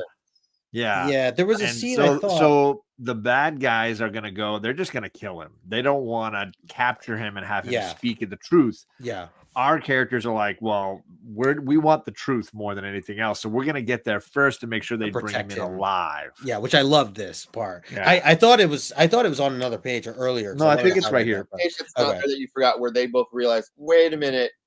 I think we're. Oh yes. We needed to intervene. Like this. Yeah. Okay, so they're like in the middle. Yeah. So they scrap with basically now both armies are there and there's a fight and they're basically going to save Amara's dad here, and he's ready to throw down. He has a blade with him. He's like, I might not be as young as I once was, but I'll take you all on. Meanwhile, I see now. Okay, yeah. So the next page is where Sam kind of takes him off. He goes, those Romans don't need no help with their butchering, Bobby. He goes, you and me haven't gotten to talk where Gallo can hear us. He goes, what do you mean? He explains. He goes, maybe Rain's right. Letting Amaro get to me, but I don't trust Galio. Sure don't like what's going on here. He goes, we can't stop a killer. Oh, to John's point, can't stop a killer being arrested, but we can make sure that we can at least make sure he's not accidentally killed in all this mixture. So that was the panel I was trying to pick. I thought I'd jump past it. No, I think you did it right. Yeah. Okay, yeah. So then the rest of them say, there he is. He comes out, and of course they go and save him. They kind of break it up, and they're not happy about it, especially when they bring him back to Galio. He's like, oh damn, like, see that you made it, but no matter. He goes, disappointed to see me there, Marcus. He goes, curse those interfering youths. And he goes, not really, you'll be dead soon enough once the Senate condemns you for high treason. And they're arguing. He's just like, hey, no, It's not me. He goes, lies and forgeries. It's you. You're the one that's trying to take over and overthrow Rome. So it's just word after word going back and forth. Clearly, Galio has more power here. His men still arrest him. He goes, no worries. He goes, you're beaten. I got you beat. I have won. Rome is mine to do with as I please. Take him away. And meanwhile, Roberto, it's like, hey, I speak their language. I didn't tell anybody, but I understand everything that they're saying here. So he hears that there's the argument going on, the truth that's coming out and all this. And, he's got his hand out there. Galio trying to be all nice. Words cannot express my gratitude, for Rome, for the services you have done for us, both of us this night. So he's trying to play buddy, but they're just, Roberto's like, nah, man, like, we see through you. Joel, pass it to you here. What are your thoughts on, the actions going on with Celine throwing little girls into hot liquid magma, and then the rest of these, like I said earlier, she's a queen. She's cunt. She's just doing herself. Yeah. Being the woman that she is and not caring about anyone else entirely. It's just kind of funny to see, like, go back to this issue and see, like, oh yeah, I see again. It's that Claremont planting seeds for later things. Like, here's this new character I'm bringing in. We're definitely gonna make this work and make her more than she is. But yeah, it's kind of creepy. Like, Danny's like 15 or 16, so like, ew, like, yeah. But it's definitely like giving like sword and sorcery moment of sacrifice for the powerful sorceress. And then you have this flip side of the boys involved in this like plot, and I love the fact that, like, this whole time I never really thought about the fact that Roberto probably doesn't know like 3 or 4 languages. Like, he grew up speaking Portuguese, learning English. I'm sure he learned Latin. So he's probably like been this whole time like, yeah, I know what they're saying, but he hasn't said to the others. So like the others are like not aware of it. But I like, who was it? Someone said, Jackson Roykirk, damn those meddling kids. Yes. Yeah. And their dog too. It's definitely a Scooby moment. Yeah. But I think it's interesting, just like the different parts of this that are happening, and just juxtaposition of what the girls are going through and what the boys are going through. Right. That's a good point. Quick hello to Dan Alvin in the chat. What's going on, my friend? Good to see you. Bobby saying liquid magma with Dr. Evil's voice there. Yeah, perfect. Perfect quote there. John, what about you? Anything to add into the madness going on? No, I mean, most of it, I think you guys nailed it. I think I totally am in agreement. I love Celine as just like the nastiest villain here, just like throwing people into the pit and going like, yeah, I'm young again. Like, it's just, she's just having it. Like, there's no qualms about how awful she stays.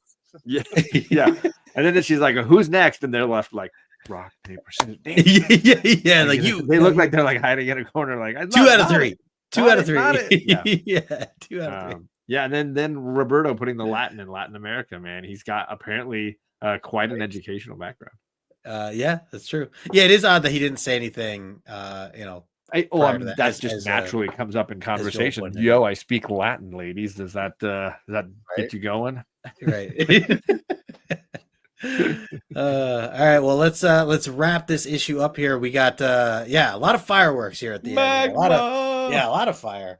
So and some beautiful panels. So we flash back to where Celine is. She's getting ready to throw Amara into the pit, standing on what looks to be a nice, convenient diving board kind of shape, curved out of the mountain. She's getting ready to jump in. She says she goes, from the moment of your birth, Selena talking says, from the moment of your birth, Amara, I knew you would someday be mine to take as I did your mother. She said, your father hoped to save you by hiding you among Amazons, those who'd fled Rome to escape my cult. But you were as stubborn and courageous as he, and in return, to help his cause, as a reward, you will share his fate. So, yeah, that's been a little bit of a hint. I didn't really talk about too much or highlight too much, but that she did highlight earlier in the beginning that, you know, her dad was trying to get her out of this whole you know, city, to not be part of any of this, really more for her own protection, and knowing that someone such as Celine even existed. He didn't want to have her daughter, you know, his daughter falling into any of this. So of course, you know, yeah, she gets captured back and here with the New Mutants. So Celine's you know, seems happy that she's going to get her plan done as she always wanted. Meanwhile, Danny's not having it. She's trying to figure out, I need to do something in order to save her. How can I do this? Got to break free. And she uses her powers, the bit left that she has, because they've been weak pretty much this whole episode or issue. Danny has not really been able to use her full on powers, other than little bits here and there. She does it here though, able to scramble up what looks these two guards that were holding her. Freak out with this monster's face of what looks to be Celine with, you know, teeth. That's what they fear the most. A spirit form of the greatest fear. Should keep these goons from off my back, she says. She goes running up. She goes, man, I wish that I had my rifle or a bow, anything to drop Celine from a distance, because, you know, just as a reminder, she's good with that stuff, right? She goes running up the stairs. She does kind of catch her by surprise at first, but ultimately Celine's like, no, like I'm so well aware of what's going on. Grabs her by the neck there, and you know, says, you should have fled while you had the chance, youngling. I am proof against your mind tricks. She says, we were kin. You and I, and of the same blood. I sensed it the moment I saw you in the arena. Now I am certain, you know, basically talking about how they're both mutant. And Danny kind of realizes, like, wait, what? She's saying she's mutant? Are we such monsters, though? No wonder people fear us, hate us, the way that, you know, Selena just described everything. And then she goes, yeah, you will join me. You'll all join me, serve me, yada, yada, yada. Celine basically talking off all her plans here. And then lastly, Amara yells murderer, tries to make a move, jumps over at Celine. She's still one hands it, just throws her flying, and she goes into the pit. She golems. She golems her. yeah. And as this happens, the whole earth like erupts, and you can see the buildings falling over from the scene that's kind of taken outside of the cave. Roberto and Sam, or, you know, Ray and say, Roberto and Sam, what's happening? It's an earthquake. They're all freaking out. The ground is shaking. And then we get that beautiful splash page at the very end of this issue of what now we are introduced to as Magma, in all her finest, and just saying she will have vengeance as her final words before we go into the next issue. Guys, this was wild. John, let's throw it to you first. What did you think of how this issue ended here? I mean, it was fantastic. All the stuff with Celine was my favorite stuff. I really dug the way the tension was built, the sort of impossible to defeat villain of Celine, the way they presented her. That outfit, she's got Storm-like vibes. She may be on a search and rescue. I don't know. Really just wearing it well. And yeah, the way she's just backhanding people, choking people out, throwing people into the lava. This is very exciting. And then to end with like a hero kind of reborn is kind of cool. Yeah. Roy Kirk said, I was gonna say, I don't think she knew. As far as I know, she didn't. But I commented in the chat. This is one of those Claremont things where like the character for the last few issues has been like, oh, I have these weird things happening to me. I feel so weird. Yes. Oh, what's going on? Oh, so it's like this build up, and then hitting the Magna, sort of just like a lot of mutants, their powers are kicked in by something traumatic. In her case, it's being thrown into Magma. Right. That would do it. Yeah. See, I thought she was just having a fever. I was like, I get those all the time. Maybe I'm Magma. Hot flashes. Maybe I need to get thrown in there. Yeah, hot flashes. That's right. The night fever. Yeah. Ryan says, you know how to do it. You know how to do. Ryan says, it's got to be a Diana Ross song for this moment somewhere. Yeah, agreed. Joel, what are your thoughts here on how this ends in the introduction to the other side of Amara? It's a really great realization that like this whole book, you're thinking that Celine's just a magic user, and then she realizes, oh, you're like me. You have mutant powers, but not using the word mutant. She doesn't use the word mutant to explain who she is, but she realizes, okay, there are other people now like me. There wasn't as many before. Now I see there's this potential of stuff that's out there. So leading to her leaving New Roma and going off and finding all the power that she can get. But yeah, it's interesting to see. I like the idea that Danny's like, if I only had my bow with me, because later on that becomes a power she uses where she just has a bow and she'll make these psychic arrows to knock people unconscious. So I think it's really great. It's foreshadowing what she realizes, how she could utilize her power better than just like trying to make psychokinetic images of things. So I think it's really cool. And then, you know, just the introduction of Amara getting her powers is really cool. I just love that splash page of her rising in the magma from the ground. It's really cool.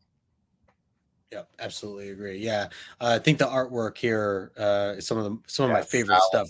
They did a great job on this page. Yeah, big time, and just the bright colors and everything that go with it. So, yeah, I'm with you guys. Well, before we get into the numbers, and then of course, as a reminder, we have our trivia, so don't go away yet.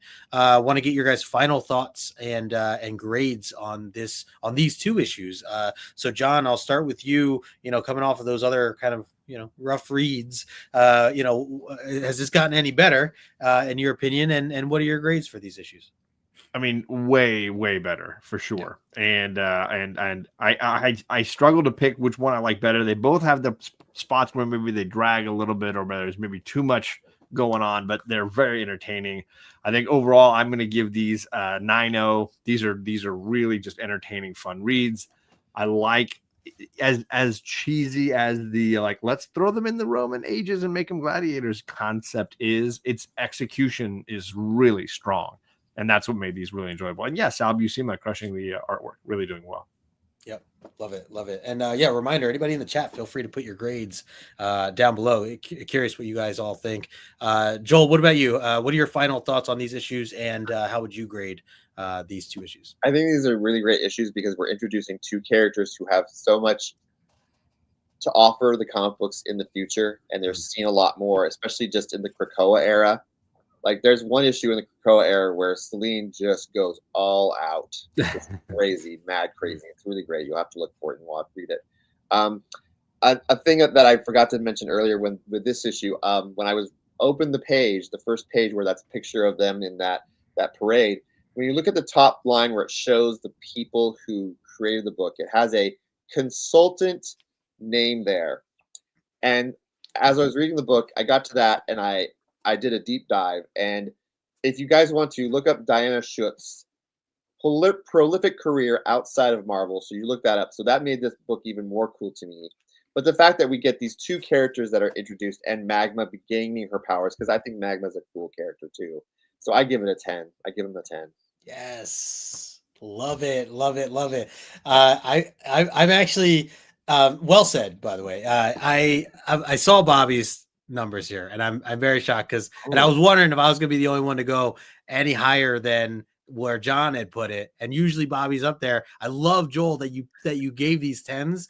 I think for me, I'm gonna put them both at a 9.6. Wow, very close to a 9.8. I love these issues. I really, and again, I don't know if it's partially coming off of other things we'd read recently or what. It's a bad taste in your mouth, and then, I get it. Yeah, but I mean, I overall, these were, I love the scheming. I love the idea of, the overall plot was, I thought, really, I was captivated. I wanted to know more of like how it was going to go down, and just like kind of the trickery. Yes, it was a little confusing at first with the names, but that's on me. I take that on myself to get to know these names a little bit better. And once you do get familiarized with the characters, so yeah, easily 9.6s for me. White pages, and I was just shocked because Bobby went with the 9.4, 9.2, and usually he's the one just edging me out just a little bit higher. But either way, they're all great grades for sure. And Bobby says new Rome pages. Yeah, love it.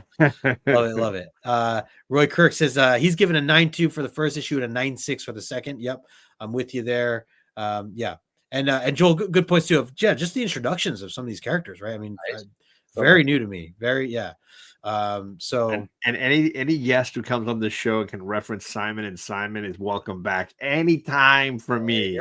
It's Magnum PI, Simon and Simon, then Murder, She Wrote. Fair, that's a very fair ranking. Gerald And they're McRaney all and the Jameson same Parker, not enough respect. Yeah, and they're all in the same universe. They all have They crossovers. do, yeah. There's crossovers. If people don't know, there's Nice. crossovers.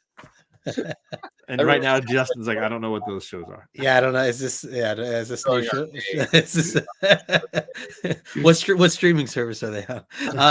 Candace says Justin will be saying their names in their sleep after this. Yeah, Galileo. Yeah, Galileo. Yeah. My next pet. That's gonna be their names. There you go. Drilled into my head. Yeah, Roy Kick says I would have given them both 10s, but without. That's very fair. Very fair. It definitely brings the issue I know down for sure. John can appreciate. I'm feeling the heart loss of that. Yeah, Yeah. emotional. All right, let's get into the numbers here. The only thing I had put in here, first appearance, technically Celine in both forms, so like her Rome human form, and then or I guess just her fiery side, I guess you call it, or however you want to call it. I guess I should add in here that Magma, kind of changed too. That would be kind of in a key moment her new for sure. form or whatever. Yeah. Even though we knew who Amara was. Yeah. The issue 9, a 9.8, at least from Go Collect numbers. Fair market value is $90 for a 9.8 right now. Drops to less than half for a 9.6. And then issue 10, a 9.8. Apparently, fair market value be $48. Very similar to a 9.6. So I don't know how accurate that was. The last one sold was in 2021 on a 94 there, issue or graded 94. But regardless, I don't know if these are books I necessarily want graded per se. Loving the stories on both, but any thoughts here or anything to add for the numbers, gentlemen? Can't think of anything else that's interesting.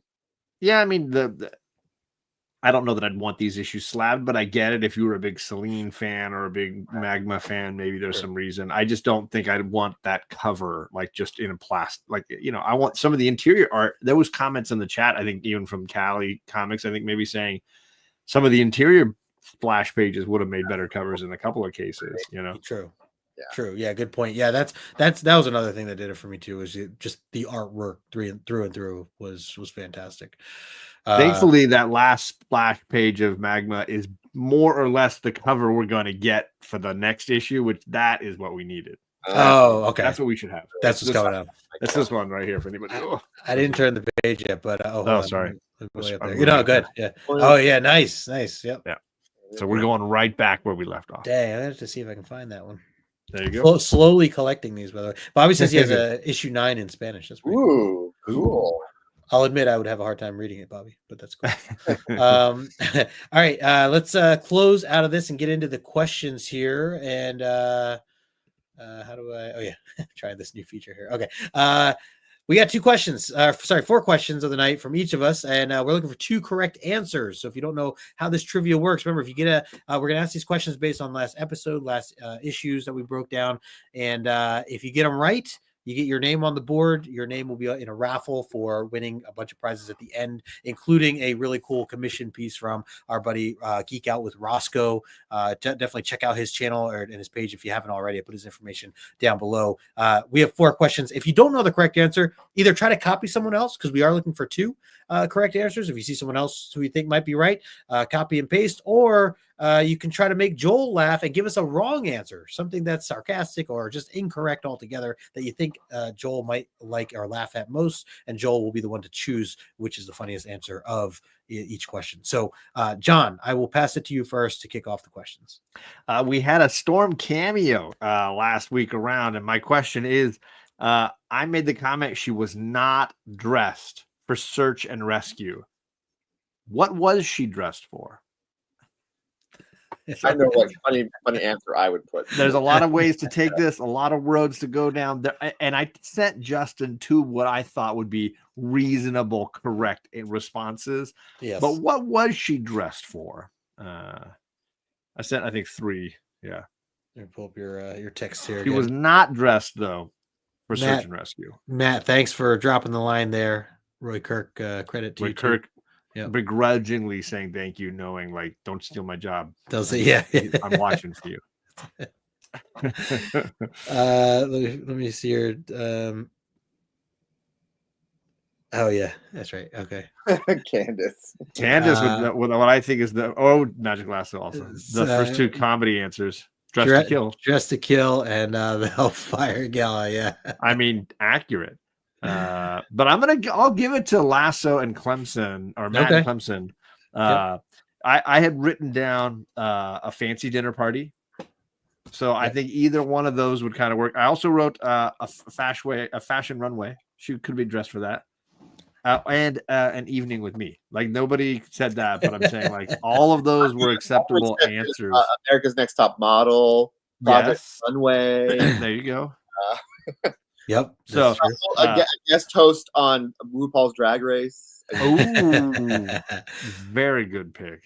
Bobby says A Quiet Night at Home. That's not simple. That's not. Adam says dress for success. That's true. Roy Kirk says a party at my house. Party. But I think I know the one that Joel's gonna pick here. So yeah, Joel, any John?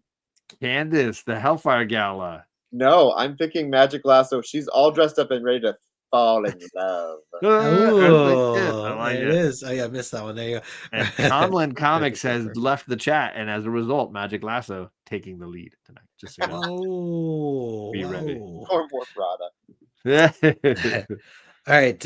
My first question is in issue 7, what did Rain shout when Nightcrawler bamfed over to the team with some hot cocoa for them? He was delivering some hot cocoa when he saw the team walking back in the beginning of the issue. Bobby was drenched in water. They were kind of concerned for him. And Nightcrawler's like, oh, the kids are back. Let me go bring them some hot cocoa. And he bamps his way over there. And Rain reacts in a certain way. What was it that she shouts? Certainly shouts. The first two I think are correct, right? Let's see. Oh yes, yep, yeah. Ryan, Colossus Collector, says demon. Yep, she says the demon. Yep, both Ryans on the board. Both there the for Ryans. the correct. Look at that, Ryan and Ryan. Funnier still is the Emperor's New Groove quote from Adam Makes Stuff Up. Llama, demon llama, demon llama, a llama. But he's supposed to be dead. Matt says that devil. Oh dear Lord, Ryan.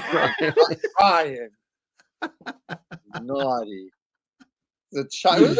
This is a 12-year-old we're talking about here, sir. My answer would be I didn't order brimstone with that. Yeah, there you go. I would have been great googly moogly. Ooh. Wait, is Bobby saying this as an answer, or is he saying this to Ryan? I mean, I think it's all accurate. Roy Kirk, ooh, that smell. Ooh, that smell. Yep. Oh, Candace, good answer. I'm a hypocrite, says the wolf. Yeah, good answer. Fair. Imagine Lasso says, stop.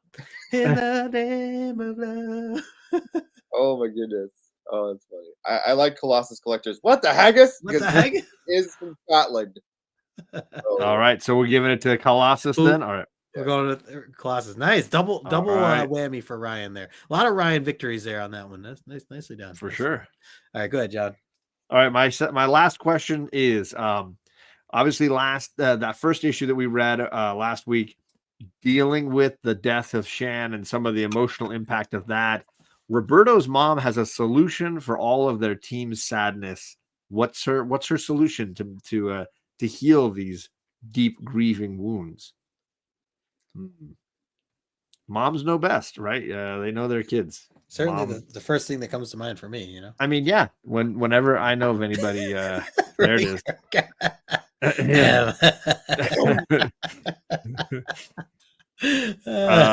I'm gonna go with Clemson and Colossus Collector Ryan. Let's see. Yes, we got Carnival, and we're gonna let's go to Brazil. Oh yeah, let's take it to Rio. Adam's mother's little helper. Accurate. That's the solution. You know, yes. You're going through that grieving process. Where better than with bikinis and music and noise and fireworks and stuff.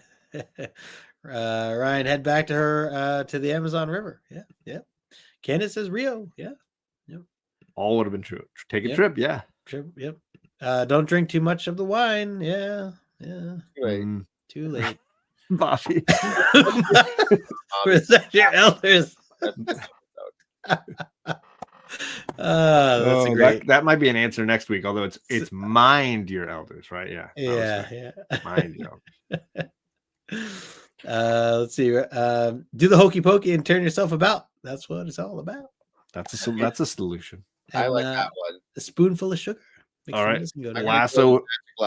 We're going to Lasso. Lasso's back. She would sing it in Portuguese. Oh, there you go. Yeah, there you go.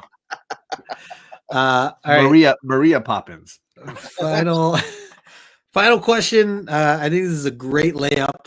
I think that this really sets people up for some good answers here. When Emmanuel and Sebastian Shaw were discussing their plans in Brazil, what was their evening entertainment after their meeting was over? Towards the end of their meeting, their planning, something happened and they had some evening entertainment. And that was exactly how it was described. Oh, some evening entertainment. What a host, Sebastian Shaw says. Always knew you were a great host. Talking to Emmanuel. So I'll be open to how I'll think. I kind of see two answers already, but I don't know if you're gonna count them. But I don't know what that one is. TNA. It's I assume it's something. T and A. I don't know how else to explain it. Yeah. Of course, give it to John's comments with kids to have to explain that. I'll send you Justin later what that means. Okay, yeah. Thanks, Bobby. I took it as the two Ryans again being correct. That's fair. Yeah, we'll do that. Ryan and Ryan, the ladies. I had wrote down 4 ladies to party with. That was mine. There it is. Close, Candace. I like this Netflix and chill. Yeah, I mean, Ooh. Pretty much if Netflix was around, that's probably what they would have done. Stir the spaghetti sauce, Ryan says. What does that mean, Ryan? What are you talking about? Watch some Joel the Geek YouTube videos. He just dropped a short a little bit ago, so right now you have something to watch. Girls. More of girls from Facts of Life. Girls.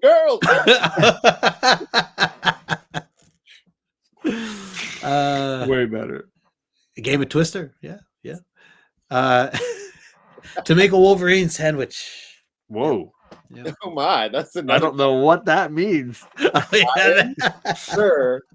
I'm hoping it's not Logan and X-23 because that's crossing some boundaries.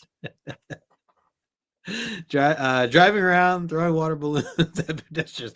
I mean, some people do get a thrill in that stuff. Right. Bobby said they had 2 tickets to Diana Ross concert. 2 tickets to Diana Ross concert. Yeah. There you go. Facts of Life. All right, Joel, do you have a favorite among all those? Only because I took it there. I'm giving it to Candace because I took it to Facts of Life. There it is. Girls. As it should be. There it is. All right, gang. That'll do it for the questions. Look at that. Still under 2 hours. All right.